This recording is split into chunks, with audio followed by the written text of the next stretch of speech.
Hola queridos hermanos, ¿qué tal? Les saluda el Padre Byron. Estamos una vez más reunidos en sus clases de teología.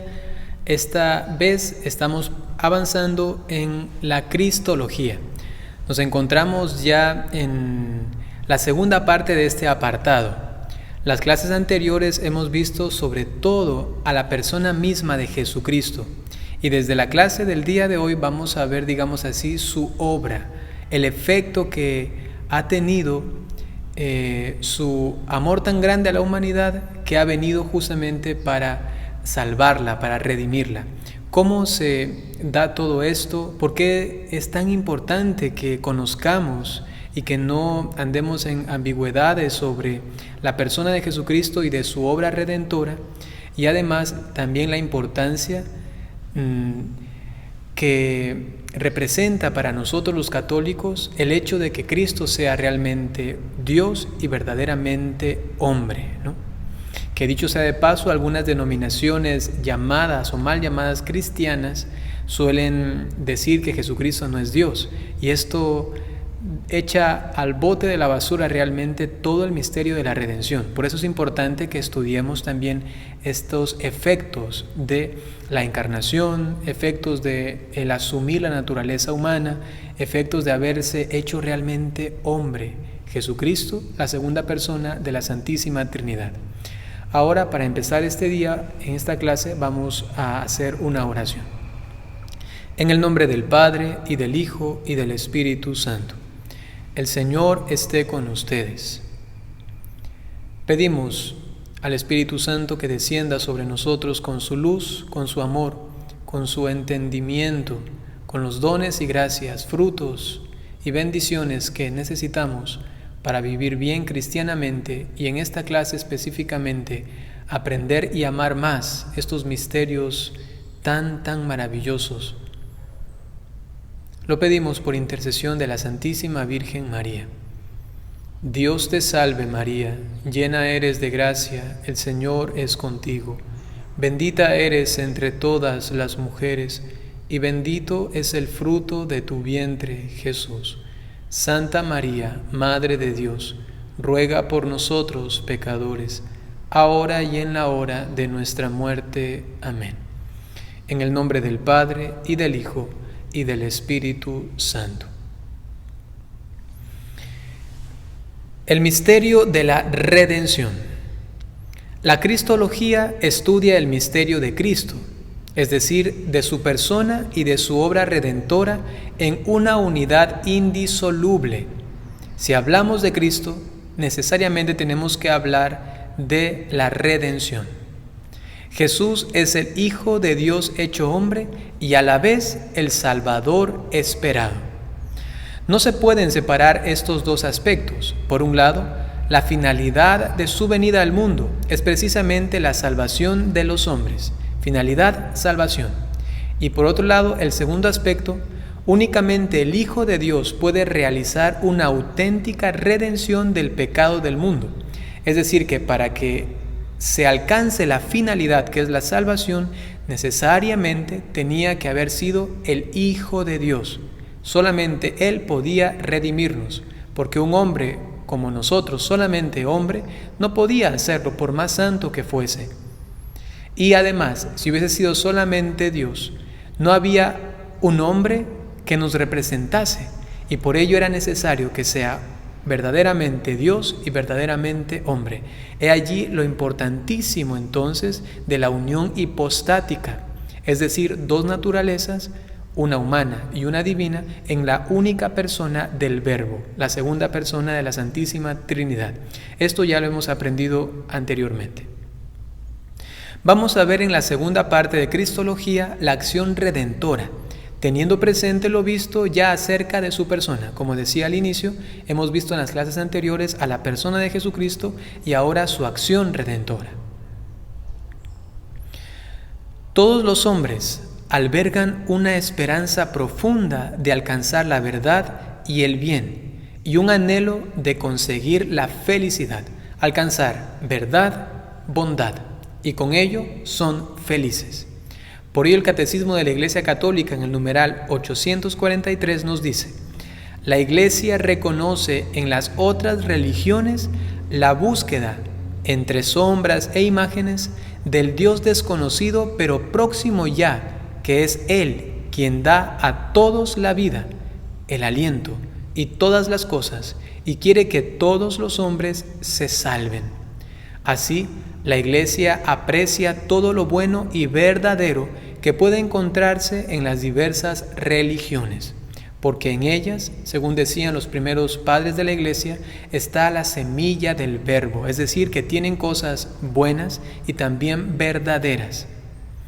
Sin embargo, en el numeral siguiente, en el 844, se nos advierte: pero en su comportamiento religioso, los hombres muestran también límites y errores que desfiguran en ellos la imagen de Dios, puesto que estas otras religiones y también otros ambientes, inclusive de la sociedad o de la cultura humana, ven solamente entre sombras e imágenes al Dios auténtico y verdadero. Y entonces esto engendra en ellos muchos límites y también errores. Por ello lo importante de la inculturización, es decir, ir hacia ellos y, sin dañar lo que es bueno y verdadero, sino perfeccionarlo, y eso sí, cambiar lo que es un error, lo que está mal, entonces se intenta allí meter el Evangelio, ¿no? Es decir, se comienza a darles el regalo de la buena nueva a todas estas sociedades, dimensiones y también culturas de la humanidad, ¿no? Cristo revela que Dios nos ama y nos destinó antes de la creación del mundo a una alianza que nos hace participar de su vida infinitamente feliz. Cristo nos revela auténticamente a Dios, y por ello el que cree realmente en Cristo y le conoce comienza a vivir en la auténtica bondad, en la auténtica verdad, y con ello puede vivir feliz, según lo que Él mismo había dicho, que venía para darnos vida y vida en abundancia. La Biblia nos enseña que el origen del mal y del sufrimiento está en el misterio de iniquidad. ¿Qué es esto? Es el pecado. El de unos ángeles y los de los hombres, principalmente el original, es decir, Adán y Eva, pero también los personales de cada hombre y cada mujer. Todo este misterio de la iniquidad, es decir, de todas las personas que tienen la capacidad de actuar, ¿no?, que son los ángeles y los seres humanos, ¿no?, personas angélicas y personas humanas, ellos han pecado, nosotros hemos pecado. La imagen de Dios en la persona humana ha sido oscurecida y desfigurada por el pecado, pero no destruida totalmente. Los ángeles ya han tenido su proceso, digamos así, de redención. Ahora, nosotros, me refiero a los ángeles porque tuvieron la capacidad de decidir, ¿no? A eso me refiero. Y nosotros tenemos propiamente esta gracia de parte de Dios, que es la redención. ¿A causa de qué? A causa de nuestra imagen de Dios que ha sido destruida parcialmente por el pecado que hemos recibido, que es el original, y el personal también. Justamente la redención repara todo esto. El hombre con sus solas fuerzas no puede liberarse del pecado y sus consecuencias, es decir, es culpable y además se vuelve reo, es decir, que tiene que pagar. Es también penitente entonces, ¿no? Pero el ser humano no puede por sí mismo resolver esta situación. La liberación verdadera y completa del hombre procede únicamente de Dios. Dice Romanos capítulo 5, versículo 8. La prueba que Dios nos ama es que Cristo, siendo nosotros todavía pecadores, murió por nosotros. Es decir, que es un regalo de Dios nuestra liberación verdadera, puesto que Él mismo viene a pagar lo que nosotros no podíamos pagar. ¿Y cómo lo pagó? Con todo su misterio de redención y salvación que comienza desde la encarnación hasta su resurrección, ascensión, envío del Espíritu Santo, pero sobre todo en la cruz. Al defender la capacidad de la razón humana para conocer a Dios, la Iglesia expresa su confianza en la posibilidad de hablar de Dios. Ojo a esto lo vimos en las primeras clases de introducción a la teología. Allí se habla justamente de la teodicea y luego también de la teología, es decir, que el hombre tiene la capacidad por su razón de conocer a Dios y luego perfecciona este conocimiento a través de la revelación y con ello ya puede hablar de Dios. Obviamente que en un lenguaje limitado, según vemos ahora. Puesto que nuestro conocimiento de Dios es limitado, nuestro lenguaje sobre Dios lo es también. Las perfecciones de las criaturas reflejan la perfección infinita de Dios. Por ello, podemos nombrar a Dios a partir de las perfecciones de sus criaturas. En la medida que conocemos la perfección de la creación, de todas las obras creadas, podemos hablar también de un Dios que es perfecto. Y sin embargo, lo que nosotros conocemos de perfecto de las criaturas no se compara, aun cuando nos sirve para algo conocer de Dios, no se compara a la perfección suma, máxima, que es Dios. Él es perfectísimo, ¿no? Entonces, las criaturas nos sirven para conocer, aproximarnos a la realidad que es Dios. Dios trasciende toda criatura. Es preciso, pues, purificar sin cesar nuestro lenguaje de todo lo que tiene de limitado y de imperfecto. Nuestras palabras humanas quedan siempre más acá, es decir, no tan allá de la realidad tan cercana, sino más acá del misterio de Dios, porque tienen muchos límites. Al hablar así de Dios, nuestro lenguaje se expresa ciertamente de modo humano. Pero, eso es importante, pero, también lo veíamos en alguna clase de teología, sobre todo cuando hablábamos de la analogía. Este término y este punto teológico es muy importante para entender esto. Acuérdense, la analogía, ¿no?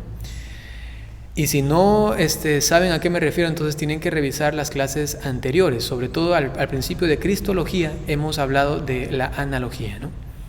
También en el misterio de Dios uno y trino, ahora recuerdo, también hablamos sobre analogía. Pero bueno, eso es otro punto, ¿no? Entonces, nuestra capacidad humana, sin embargo, capta realmente a Dios mismo, sin poder, no obstante, expresarlo en su infinita simplicidad. Lo captamos de manera verdadera y auténtica, sin embargo, no total. Es decir, que ya no podemos decir, lo he abarcado completamente a Dios. No, sí que le conozco de verdad, pero aún no puedo limitar o acabar, digamos así, mi conocimiento a tal punto que diga, ya no necesito conocer nada más. No, es que conocemos verdaderamente, pero no total y completamente a Dios. Y por ello está allí yaciendo nuestro límite, ¿no? Y eso es tan bonito porque entonces podemos seguir aprendiendo y aprendiendo. Ni 1000 vidas nos bastarían para conocer a Dios. Cada día entonces dejémonos maravillar por lo que de Él descubrimos, lo que Él nos revela.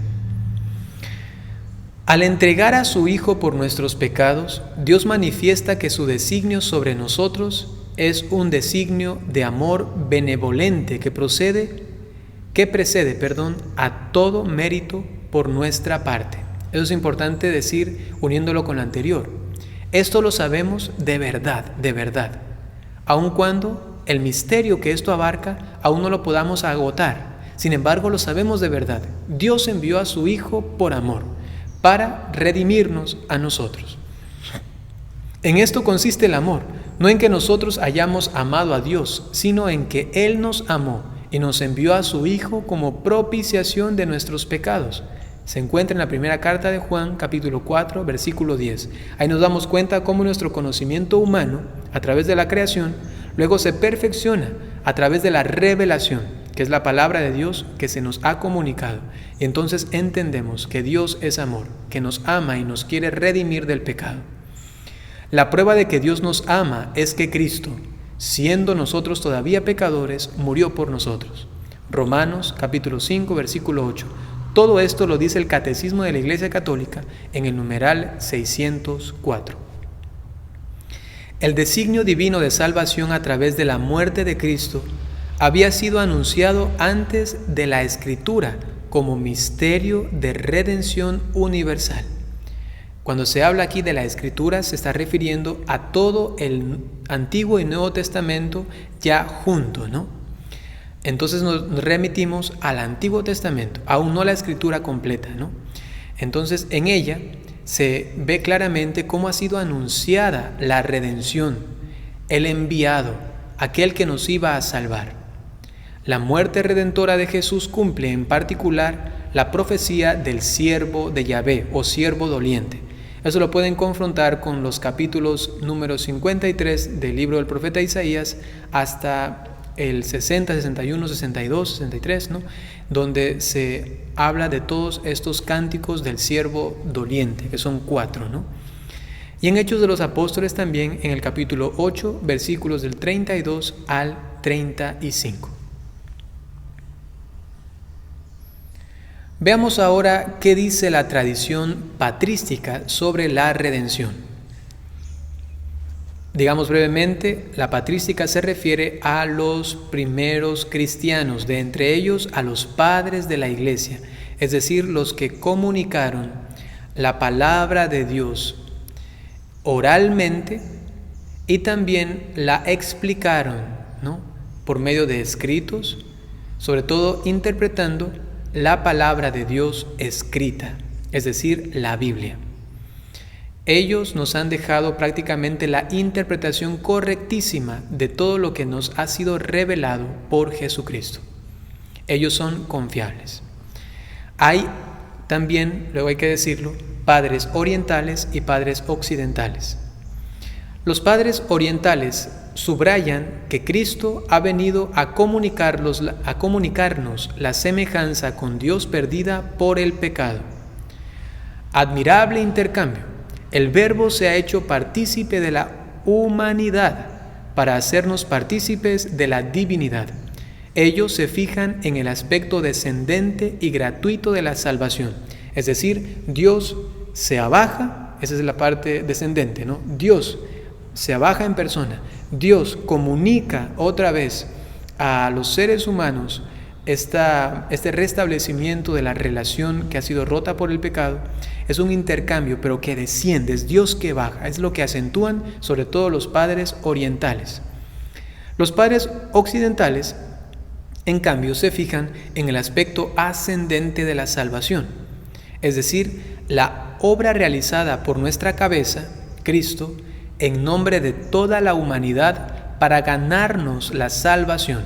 Subrayan su ofrenda al Padre del sacrificio perfecto de su vida para reparar nuestro pecado y reconciliarnos con Dios. Es la parte más ascendente la que acentúan los padres occidentales, es decir, Cristo como representante del género humano se ofrece en sacrificio al Padre para reconciliarnos con Él. Es decir, desde abajo Cristo se ofrece al Padre, ¿no? Es un, digamos, intercambio o un diálogo, si se quiere decir así, una ofrenda ascendente, va desde la humanidad hacia la divinidad, ¿no? Las dos acentuaciones obviamente están correctísimamente formuladas, están bien, ¿no? Solamente allí se nota cómo unos acentúan más esta parte y los otros esta otra, ¿no? San Anselmo, del año 1109, veía a Dios como Señor soberano, cuyo honor es ofendido por el pecado. Ante esta ofensa, el orden de la justicia divina exige con todo rigor una reparación voluntaria adecuada o un castigo. Es decir, Dios ha sido ofendido, entonces la justicia exige reparación y castigo, ¿no? Pero la deuda es infinita por ser Dios el ofendido, no debiendo pagarla sino el hombre, es decir, que solamente el hombre puede pagarla, pero es tan grande la ofensa que le ha hecho al mismo Dios. y no pudiendo pagarla entonces, sino solamente Dios, porque es una ofensa a Dios y solamente podría repararla Dios mismo, ¿no? Tenía que ser hombre y Dios quien satisfaciera al honor divino herido. Es decir, que solamente podía redimirnos siguiendo esta línea de pensamiento alguien que fuese Dios y hombre verdadero. Es una interpretación válida, por supuesto, en diversos aspectos y que ha influenciado o ha influido en la teología posterior, la que conocemos actualmente. Pero es demasiado jurídica, se puede decir así, con una concepción muy humana de Dios, del pecado como ofensa inferida a Dios, de su reparación como compensación que debe recibir del hombre y de una justicia divina que obliga a Dios a exigir sus derechos. Digamos que está puesto o colocado en términos demasiado jurídicos. Sin embargo, la misma línea de pensamiento se puede aplicar en términos de amor, de misericordia. Y es que Dios, mirando al género humano, no pudiendo reparar esta ofensa por medio de intentos de cumplir la ley, intentos de portarse bien, pero siempre pecando, entonces por amor a este género humano, se entrega a sí mismo y se hace hombre por nosotros para nuestra redención, para glorificación del Padre. Y entonces en términos de amor, Él se pone delante de nosotros y dice: Padre, ellos no pueden pagarlo, yo me ofrezco por amor a ellos y a ti en ofrenda, en holocausto, ¿no? Y entonces la misma línea de pensamiento en términos jurídicos se puede aplicar también en términos de amor, de compasión, de misericordia, de benevolencia. Y por ello entonces también es una interpretación o una explicación correctísima de este misterio de redención. Queridos hermanos, hasta aquí vamos a llegar en esta primera parte del misterio de la redención, porque en la segunda charla que tenemos, es decir, la próxima semana, el próximo viernes, vamos a ver la segunda parte del misterio de la redención. Nos ubicamos, seguimos en el contexto de las clases de Cristología.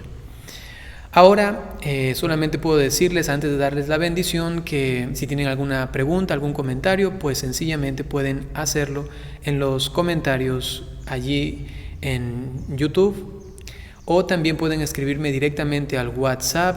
Si tienen que apuntar, anótenlo, ¿no?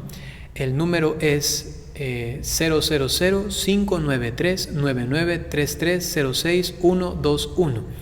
Así pueden comunicarse directamente conmigo por WhatsApp, y también si desean recibir las clases anteriores, porque a veces uno en YouTube como que anda medio perdido y dice ¿dónde está la otra clase? Entonces si se comunican conmigo, yo les envío directamente, ¿no?, a su WhatsApp. Listo, ahora les voy a dar la bendición. El Señor esté con ustedes. La bendición de Dios Todopoderoso, por intercesión de la Santísima Virgen María, San José y todos los ángeles y santos, en el nombre del Padre, y del Hijo, y del Espíritu Santo. Hasta pronto.